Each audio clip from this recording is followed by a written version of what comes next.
Lama-lama, ini dia Irengel dengan arah pesawat yang sangat pelit kali ini menuju ke bagian selatan. Mungkin dari pilotnya lagi bad day. Lagi bete, agak sedikit bete kali ya. Lagi bete moody dikit jadi pengennya ke selatan aja. Dan kalau kita lihat mungkin ini akan menjadi sebuah challenge ya untuk beberapa tim yang punya drop zone di bagian utara. Mungkin seperti dari tim Secret di Severn nih. Atau mungkin dari Fast Clan yang berada di George Paul juga. Dan untuk tim-tim yang punya drop zone di bagian Pulau Selatan akan mendapatkan tempat enak ya pastinya dari Infinity. BN United juga mereka akan kembali ke drop zone mereka masing-masing dan mungkin tidak ada hambatan. Dan sementara kalau kita lihat juga EVOS harusnya mendapatkan tempat yang sama juga. Dengan garis pesawat yang kayak gini, mungkin akan ada pertemuan, tapi kecil kemungkinannya kalau misalkan mereka bakal sampai fight besar gitu. Iya, ini sebenarnya zone arah pesawat kayak gini menguntungkan untuk semua tim Indonesia kecuali tim RRQ.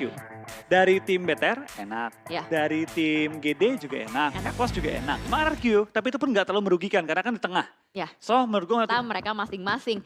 Dan mungkin kalau kita lihat juga mereka tadi di match pertama agak sedikit, wow tapi ternyata kita harus bertemu juga antara Geek dan tim Secret. Yang maka langsung fight begitu saja. Fredo yang sudah mendapatkan senjata terlebih dahulu berhasil untuk menumbangkan seorang Snipes. Iya, tampaknya dari Geek kali ini lagi-lagi tertangkap di awal permainan. Di game sebelumnya berperang dengan tim RRQ, kali ini bertemu dengan tim Secret yang kayaknya nggak nyampe ke arah Severn nih. Mereka turun sekarang untuk melakukan scrapping, cari kendaraan. Malah bertemu dengan tim Geek Farm juga yang malah beradu peluru dengan cukup perih di awal-awal.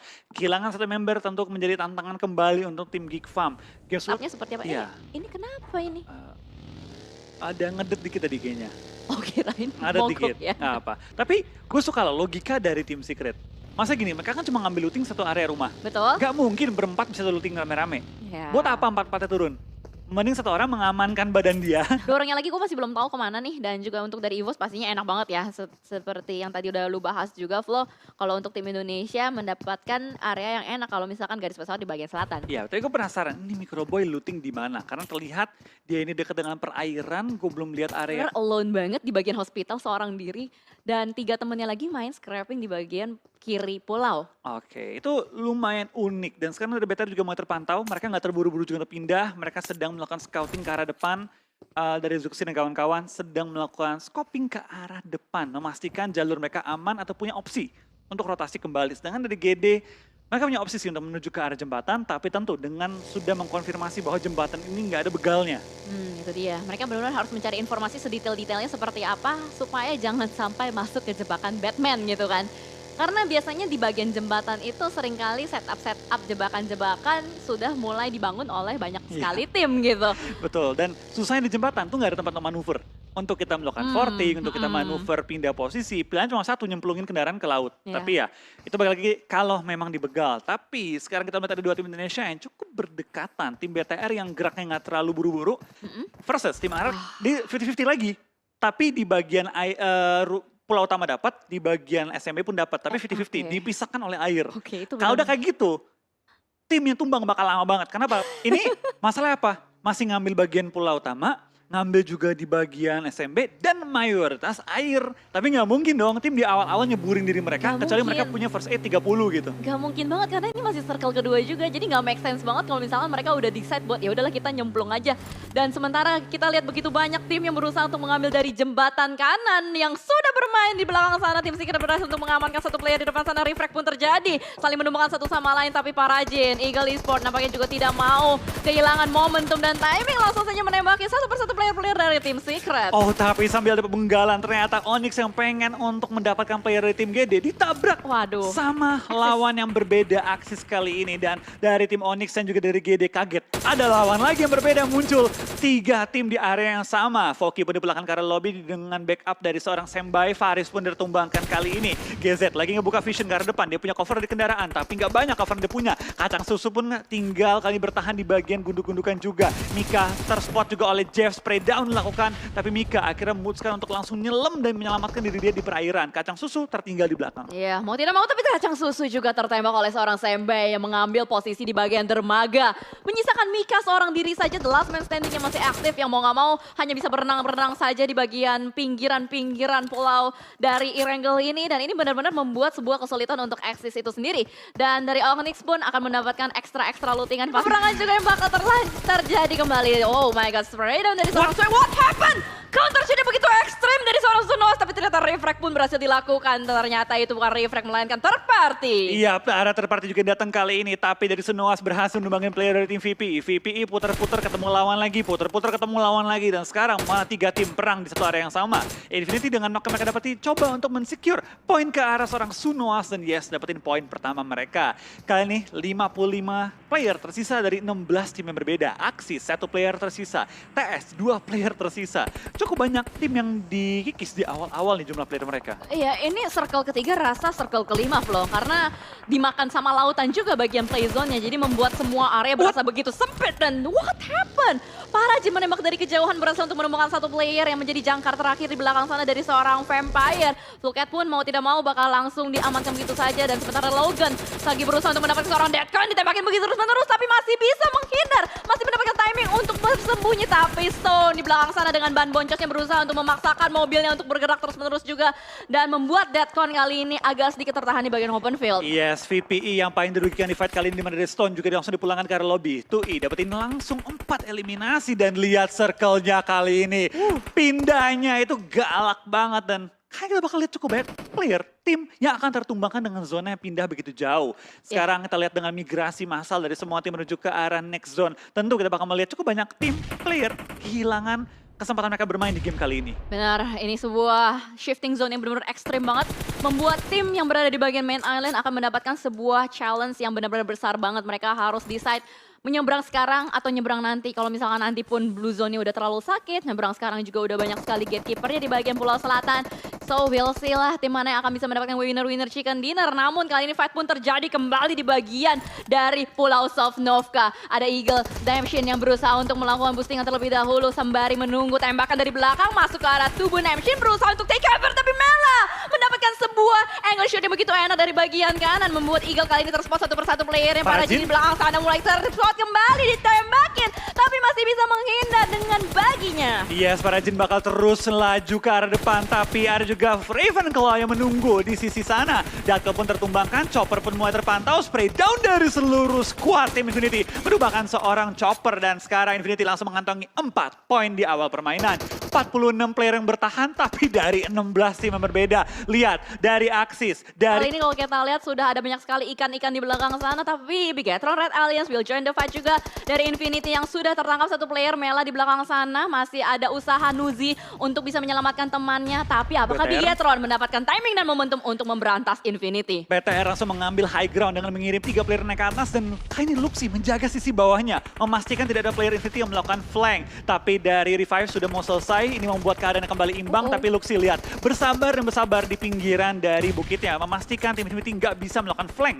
Dan sekarang dari tim BTR punya high ground advantage, tapi Infinity terus melempar bom ke arah titik-titik yang terenak untuk nembak. Ya, red zone buatan terjadi di bagian pinggiran pulau Sovnovka. Satu granat dari Mela connect ke arah Yuhai Boy, membuat Yuhai pun harus tersungkur, tapi Nuzi low health yang sudah berhasil dia melakukan healing langsung maju begitu saja dengan baginya berusaha untuk mencari angle shoot dari bagian tempat duduk penumpangnya. Dan Nuzi kali ini dengan FPP mode-nya benar-benar geragas banget berusaha untuk mencari kembali, tapi Ryzen sedang berjaga di belakang sana. Happy birthday to you, tapi belum berhasil. Nuzi masih bisa menghindar dengan FPP mode-nya, tembakan ke arah depan, berhasil untuk mendapatkan satu player dari Bigetron Red Alliance. Oh no, ini adalah sebuah berita yang cukup membahayakan untuk Bigetron Red Alliance. Yes, tadi BTR kali tinggal 3 player lagi, tapi dari Yuhai sudah melakukan healing juga. Dapatkah mereka menahan gempuran dari tim Infinity, tapi bom langsung mengenai kali ini, dan 2 player tertumbangkan dari tim BTR. Menyisakan Luxi seorang diri bertahan di bagian low ground.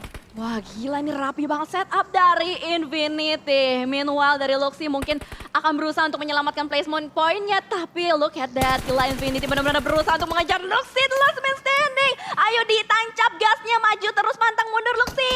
Harusnya dia masih bisa selamat sih. Iya, Ravenclaw gak bakal nembak, Farajin gak bakal nembak. Gue nembak, gue ketahuan sama tim di atas, dan sekarang dari Luxi bertahan di balik batu, tapi gak bisa bertahan lebih lama lagi. Nice try bagi tim Bigetron tadi, bertemu dengan tim Infinity membuat mereka cukup sulit untuk laju di game kali ini. Wah gila, itu gokil banget Infinity sih, benar-benar rapih banget. Dan ternyata wow, ini dia 2 tim Indonesia yang harus bertemu. Ada RRQ, Ryu dan juga Genesis Dogma. Satu player berhasil diamankan, tapi harusnya masih ada waktu ya untuk Genesis Dogma juga bakal bertemu sama tim lain apa enggak, gue nggak tahu itu. Iya, tapi lihat dari Booms kembali knockout lemparan bom begitu jauh, mantul dan untungnya belum menumbangkan Booms. Karena baik lagi kita nggak pengen lihat tim Indo fight di awal-awal. Ini benar-benar menegangkan sekali ya, dan kedua tim ini berusaha untuk mengamankan bagian bibir zonanya. Jadi kita akan fokus juga dengan Logan yang mau nggak mau akan close combat juga dengan para Jin di depan sana, dan ternyata lihat itu backup dari Infinity bener-bener gila banget, 9 elimination udah dikantongin. Iya, dan sekarang kita lihat tim dengan player-player solo one by one mulai dipulangkan ke arah lobby. Tapi lain sisi, EVOS adalah tim yang posisinya paling enak. Tengah-tengah zona banget dan tinggal menjaga area mereka. Tapi Jasper, last player dari tim MSC, bakal bertemu dengan Infinity. Di mana satu player mereka tertumbangkan, Mela. Lemparan bom kedua dilempar juga ke arah sana Nuzi. Meledak tapi dari satu player mereka mundur. BN join the fight kali ini, dari Nuzi ditumbangkan. Jasper, katanya ada temen untungnya di belakang gua kali ini. Tapi seberapa lama mereka bakal jadi temen gua. Wildcat pun tertumbangkan, langsung diincar juga oleh seorang Gatuni. Dan lihat Infinity baru mulai masuk zona akhir. Sudah mengantongi total 9 eliminasi. Wah gila banget, ini Jasper tiba-tiba bawa abang-abangan, tiba-tiba langsung kebakar juga mobil dari Jasper meledak. BN benar-benar menjadi third party yang sukses antara Infinity dan juga Jasper. Well, Infinity yang terlalu agresif nampaknya kali ini harus kehilangan 2 playernya. Mau nggak mau Logan harus berpindah, harus melakukan repositioning. Tapi dilihat dari kamera di kanan bawah, Genesis Dogma benar-benar berusaha mati-matian untuk mengamankan bagian pesisir pantainya nih, Flo. Iya, tapi bakal ada fight juga di mana dari tim FaZe bertemu dengan seorang Voldemort. Kayak tembakan jarak jauh, yes, jarak jauh dari high ground dilontarkan ke arah seorang Voldemort. FaZe kali ini masih dalam posisi yang cukup enak, 3 player juga masih bertahan dan punya high ground advantage menghadapi tim RRQ. Tapi dari FaZe perlu hati-hati dengan satu tim, yaitu Infinity yang punya angle shoot ke arah mereka. RRQ harus menahan gempuran ledakan bom yang dilontarkan ke arah mereka dari bagian high ground. Ya, at least mereka masih punya beberapa smoke dan beberapa vehicle yang mungkin bisa dimanfaatkan sampai ke circle berikutnya. Tapi kita lihat shifting zone-nya akan ke arah mana nih, bouncing-nya bakal ke arah mana. Sementara juga dari Genesis Dogma yang benar-benar berusaha untuk menjadi Baywatch juga ya. Ada Axis di belakang sana dan juga The Savior, ikan-ikan yang akan menjadi korban mungkin untuk Genesis Dogma itu sendiri. Tapi Genesis Dogma harus benar-benar berhati-hati karena posisi mereka tuh flat ground. Nggak ada obstacle yang benar-benar besar banget. Mereka punya smoke berapa banyak nih pertanyaannya. Iya, dan incaran mereka itu dari tim EVOS. Karena mereka tahu, ini mau nggak mau, Gidas maju ke arah gua. Ya. 4 player bakal maju ke arah gua. Nah. Itu bakal dikunci habis-habisan oleh dari posisi tim EVOS. Dan benar saja Daybot pun ditumbangkan, tapi EVOS sedikit terlalu terbuka dari angle tim RRQ. RRQ pun lagi nunggu momen. Andai player EVOS dimajuin ataupun di knock, bakal terparty langsung. Ya, benar.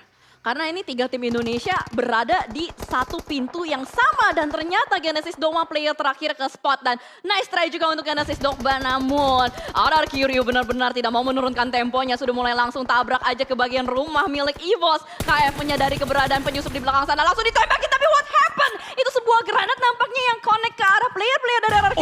By Crowboy, granat di connect by one get one free, langsungnya menumbangkan Mort dan Asa. Yes, tampaknya dari RRQ tinggal misalkan Nerpeko pun dia tertumbangkan sekarang dari FaZe Clan join the fight. Dia tahu baru ada fight yang berlangsung, tapi dari tim EVOS katanya maju, gue belum ada yang kenok nih. Ya, benar. Kalau mau fight, ayo, gue masih dalam posisi prima. Dan dari FaZe lihat lemparan smoke langsung dilontarkan ke berbagai angle yang berbeda. Coba untuk menutupi vision dari tim EVOS. Lemparan Molly pun lempar dalam upaya membatasi pergerakan dari tim EVOS. Tapi Vin Torres yang tertumbangkan terlebih dahulu oleh tim EVOS, menyisakan 2 player dari tim FaZe yang kali ini bertahan. Wah, ini gokil banget sih. Setup defensif dari EVOS benar-benar gokil banget. Tadi RRQ berhasil dimusnahkan begitu saja. Sekarang FaZe Clan juga nggak bisa terlalu agresif, nggak bisa terlalu terburu-buru juga. Beer 11 dan juga Tony K sedikit dipukul mundur. Mereka mau nggak mau harus berkumpul di satu rumah yang sama, menyisakan 2 player terakhirnya. Tapi EVOS terus-menerus memberikan tekanan juga kepada player-player dari FaZe Clan, membuat mereka nggak bisa seagresif sebelumnya. Tapi sebuah granat nampaknya dilemparkan, namun masih belum cukup untuk bisa connect. Tapi dari Infinity tumbang di posisi kelima, membawa 9 eliminasi. Tentu poin mereka cukup aman untuk perhitungan 1 ronde. Tapi dari FaZe Clan dipulangkan oleh tim EVOS. Dan EVOS masih bertahan kuat di dalam compound dengan 4 player yang tersisa dengan kondisi aksi signal 1, BN tinggal 3. Yes, ini nampaknya akan menjadi sebuah berita bagus ya. So teman-teman, let's go gaungkan hashtag IndoPride-nya. Karena ada tim Indonesia yang sedang berperang di top 3 kali ini. EVOS Reborn yang sudah mendapatkan sebuah rumah, bahkan dari Silence pun akan memberikan pressure juga ke Pika. Itu dia tap-tap terakhir yang membuat Axis pun dipulangkan. 2 tim. Tahu nih zona, andaikan zona ke mereka, EVOS kalah. Andai zona ke EVOS, mereka kalah posisi. Nah itu dia, ini dia the moment of truth-nya ya. Kira-kira bakal kemana nih play zone-nya? Apakah ke rumah? Itu dia! Ke rumah! Kali ini BN kalah jumlah anggota, kalah kendaraan, kalah situasi dan juga kondisi kali ini membuat tim EVOS menurut gue pribadi punya 70% nih chance untuk winner chicken dinner selama nggak ada yang kenok dari jarak jauh. Ya, jangan sampai ada yang blunder aja ya intinya ya. Harus bisa nahan tempo dari ngepicknya itu sendiri dan mereka harus nungguin aja sampai BN United-nya yang bergerak ke arah mereka. Namun penjagaan dari KF juga udah bener-bener kuat banget, sudah berjaga di bagian sebuah jendela dan dari BN United juga nggak mau bergerak terlalu gegabah nih Flo. Betul, kendaraan pun diincar oleh tim EVOS, mereka tahu kendaraan tinggal satu, ledakin aja biar nggak punya chance untuk nerobos dalam kendaraan kali ini. Kendaraan pun ledakan, kapon pun hampir tertumbangkan, lihat EVOS berbagi ke 4 angle berbeda. Memastikan tidak ada angle nabrak dari sisi manapun. Benar-benar. 4 sudut, 4 sisi. 4 sudut 4 sisi. Tidak terjebak. Tidak terjebak kali ini. Dan yang terjebak adalah tim BN. Di belakang Bluezone bergerak. Di depan ada EVOS yang menunggu kedatangan mereka. Kalau gue jadi BN, kalau nggak bisa maju, mending mati Bluezone. Iya sih. Ini maju kena, mundur kena. Udah nggak bisa kemana-mana. BN kayaknya udah nggak punya choice lagi harus kemana. Silence juga udah mulai terkikis sama Bluezone-nya. Whitecat juga kayaknya berusaha untuk bertahan di belakang. Dan kayaknya dari BN United akan menyerahkan nyawa mereka ke Bluezone. So winner chicken dinner untuk EVOS Reborn. Luar biasa banget, kita menunggu 3 game akhirnya bisa winner chicken dinner dengan total 12 eliminasi. Dan dari BN juga tadi permainan luar biasa menurut gue. Apa yang mereka lakukan tuh smart play banget. Udah tahu pasti tumbang. Gue maju ke depan open, gak punya smoke, gak punya kendaraan, mending gue tumbang sama Bluezone. Dan kali ini hashtag nice try juga tentunya untuk tim RRQ, GD dan juga dari tim BTR. Wah gila-gila akhirnya ya step up demi step up dipertunjukkan oleh tim-tim Indonesia.